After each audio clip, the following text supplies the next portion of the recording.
Andito tayo ngayon sa Laguna kung saan kukuha tayo ng unit. Ito nga palang lokasyon ay isang warehouse ng bangko na kung saan sila yung nagpapabid ng mga repossess or hinatak na sasakyan na maganda pa ang kondisyon. So nakakuha yung ating kaibigan or nanalo sa bidding ng 2 unit at isa tayo sa mga magdadrive ng unit pa uwi ng Maynila.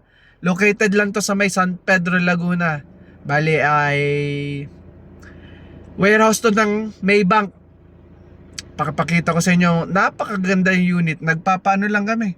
Nagpapa-print lang kami ngayon ng gate pass natin para mailabas natin yung unit sa kanilang warehouse. So bago kami pumunta dito, nabayaran na namin yung unit.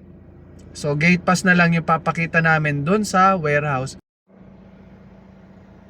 Ayun, tapos na yung gate pass. Eto yung gate pass, oh. Dito na tayo.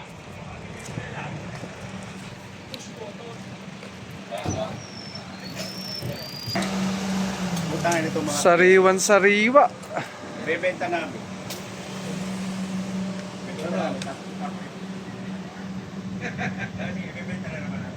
13,000 ng mileage.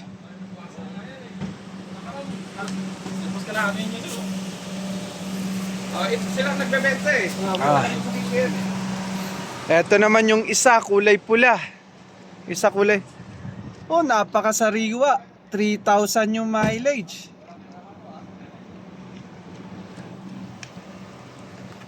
Mirage G4 GLX automatic. Nirelease ng Manila Bay.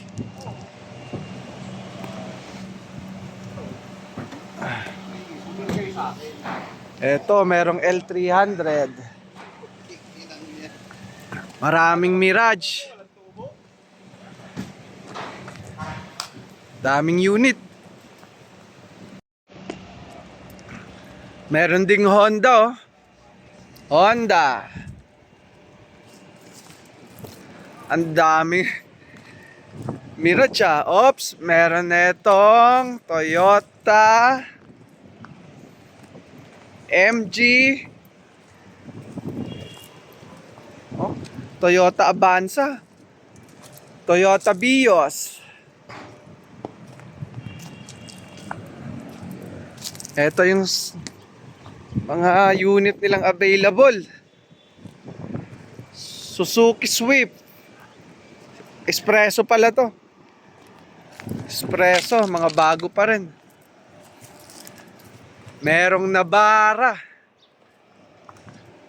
Calibre, 4-wheel drive. Ilang kaya yung mileage nito? Eto, putik. Wala pang plaka, oh. Navara Calibre X.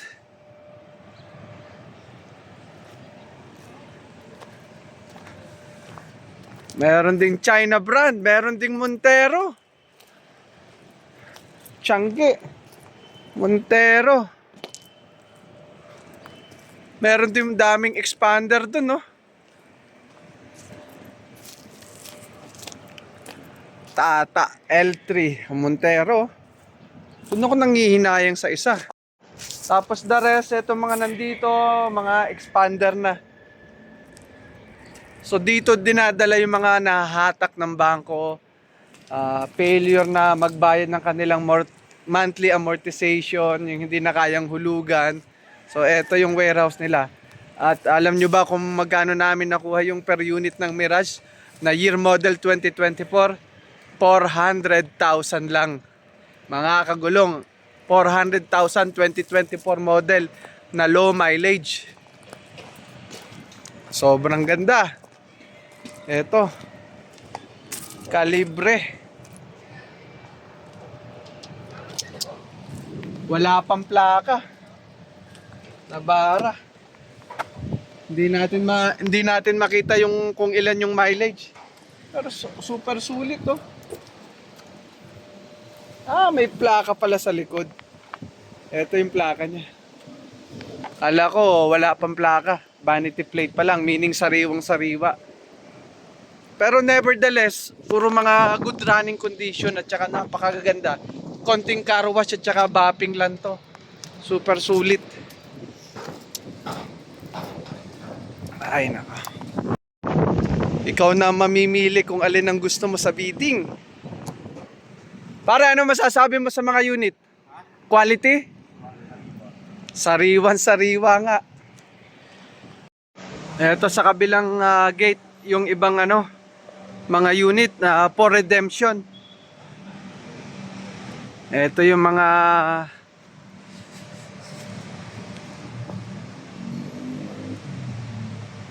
one month bago nila i-assess at ibenta sa market. Ang gaganda oh.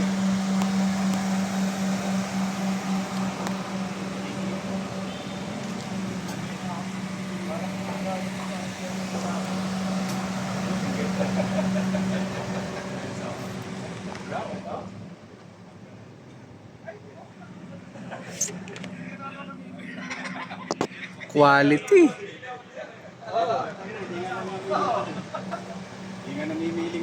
Medyo malikabok lang. Ito, i-drive na natin yung pula.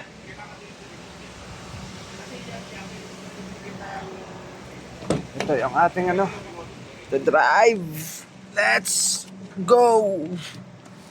Go, go, go. Oh. Napakasariwa, oh. Tsaka lamig din ng aircon. 3,000 lang yung mileage.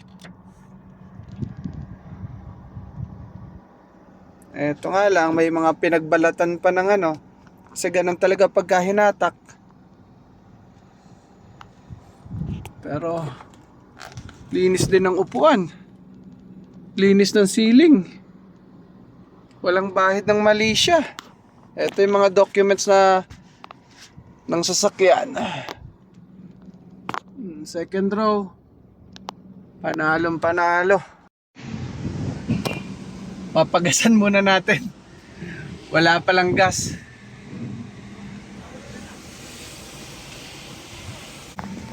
$500 unleaded boss ha. Thank you, thank you. Ito nga si Kuya nagulat 3,000 mileage. 400,000 ang kuha namin. 2024 model. Super sulit talaga. Warehouse ng Maybank eh. Yun nga lang, dadaan ka sa proseso sa bidding. Pero still, super sulit. Magkano to? 869 to boss, brand new. Panate, no? Parang 50%. Oo. Yun nga lang, medyo may mga dumi yan. Pinagkainan ng beef fresh, mga Pero still, Car wash lang yan. Car wash lang at saka detailing lang. Hindi ka gagastos ng mga 3,000 pinakamalaki na dito. Oo. Kahit yung gasoline attendant natin nagulat. Kaya kung gusto nyo ng magandang deal, sa mga reposes tayo kumuha. So palabas na tayo ngayon ng San Pedro. Pabalik ng Maynila. Dala-dala tong super jackpot at super goods na deal galing sa bangko. Napaka-responsive oh. Ang bilis pa oh. Bali, andito kami ngayon sa SLEX. Pabalik na kami ngayon ng Maynila.